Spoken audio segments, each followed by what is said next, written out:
कौन है जो मेरे बारे में जानता नहीं, पर वास्तव में मैं हूं क्या? यह सवाल इसलिए कि एक मैं ही ऐसा हूं जिसके बारे में तमाम विरोधाभासी विचार रखने वाले लोग मौजूद हैं। जहां कुछ शास्त्रों में मुझे ईश्वरों का ईश्वर माना गया है, वहीं चंद शास्त्र ऐसे भी हैं जो मुझे नर्क में सड़ा रहे हैं। जहां कुछ लोग मुझे प्रेम का सबसे बड़ा प्रतीक मानते हैं, वहीं चंद ऐसे भी हैं जो बेशर्मी से मुझे ऐतिहासिक मंचला कहने से भी नहीं चूकते। जहां कुछ मुझे अहिंसा का एकमात्र पुजारी कहते हैं, वहीं कई मुझे महाभारत की महाहिंसा हेतु जिम्मेदार भी ठहराते हैं। मैं कृष्ण कृष्ण कृष्ण कृष्ण कृष्ण। तो क्या इतने विरोधाभासों के चलते आप में मुझे जानने और समझने की उत्सुकता नहीं जागती?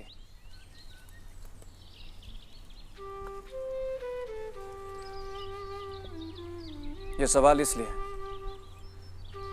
कि सर्वाधिक लोकप्रिय होने के बावजूद मेरे बारे में सिवाय हवाई बातों के कोई कुछ नहीं जानता। और कई बार मैं स्वयं आश्चर्यचकित हो जाता हूं कि ऐसा क्यों? क्योंकि ये तो सभी जानते हैं कि मैंने एक संघर्षपूर्ण बचपन बिताया था।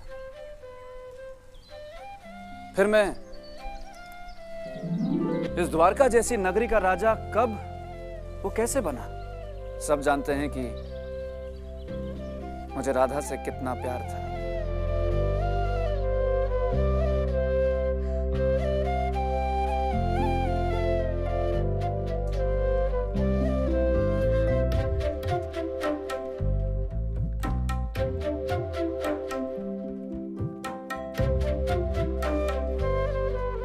अरे मुझे तो सब कहते ही राधा का किशन थे। और गलत भी क्या था? अरे कृष्ण था ही राधा का दीवाना।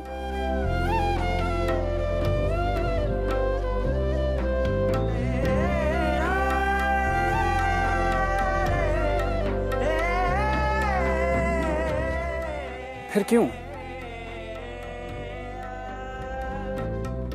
मैं और राधा हमेशा हमेशा के लिए एक दूसरे से बिछड़ गए?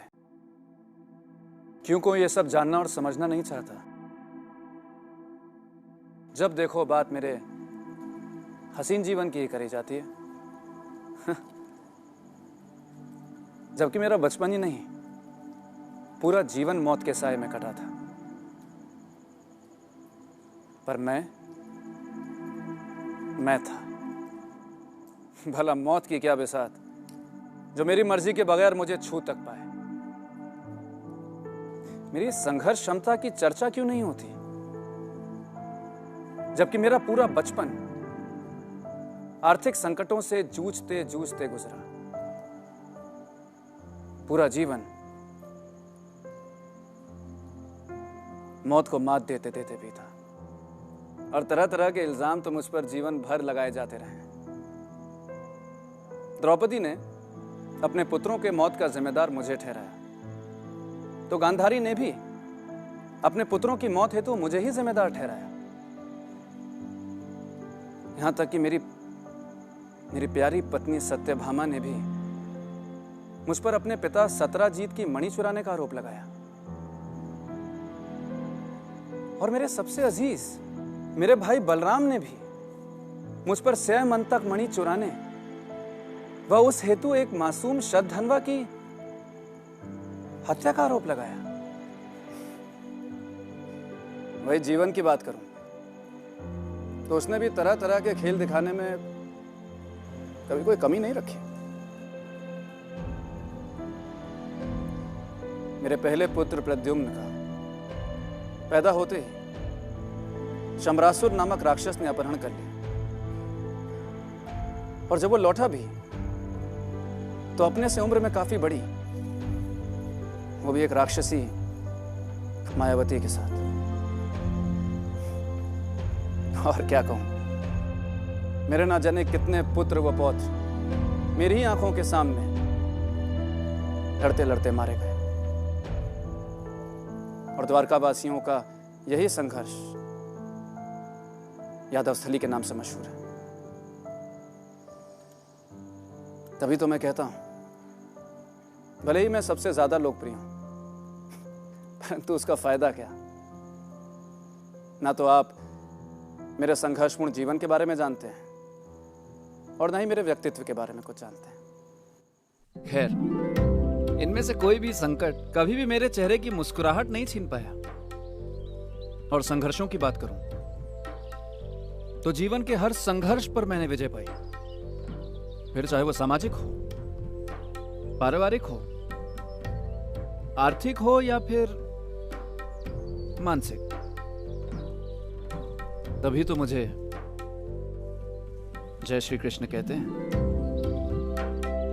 मैं ना तो कभी रोया, ना ही कभी दुखी हुआ, क्योंकि मेरा तो विश्वास ही कर्मों में था और मैंने अपने कर्मों द्वारा ही अपनी किस्मत बनाई। मैं तो वो हूं जिसने मौत की हर साय में भी वंशी बजाई थी। अरे मैं तो वो हूं जो महाभारत हो या फिर यादवस्थली, सबको रास मानकर ही खेला था।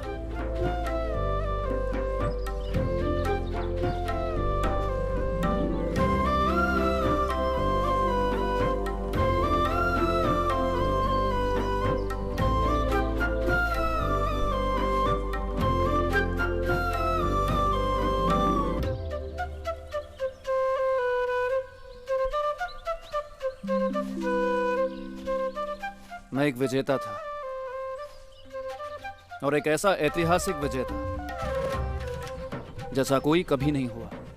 इतिहास में मैं अकेला हूं जो ज्ञान, ध्यान, कर्म व भक्ति सबके शिखर पर विराजमान हूं।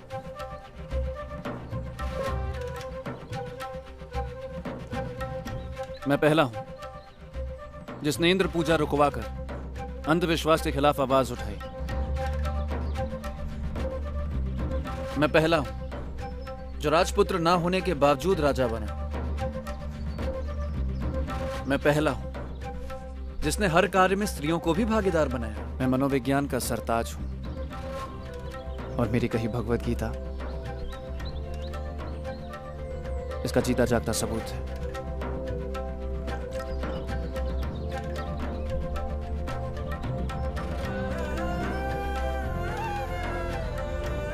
मैं पहला हूं जिसने ज्ञान को विज्ञान से जोड़ा।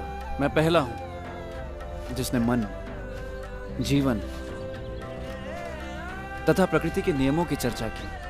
अरे मैं तो वो हूं जिसे ग्वाला होते हुए 7 राजकुमारियों से विवाह करने का गौरव प्राप्त है। और ये सारी मेरी उपलब्धियां हैं जो मैंने अपने महान कर्मों से हासिल की है। और सच कहूं तो मेरी ये विलक्षण प्रतिभा ही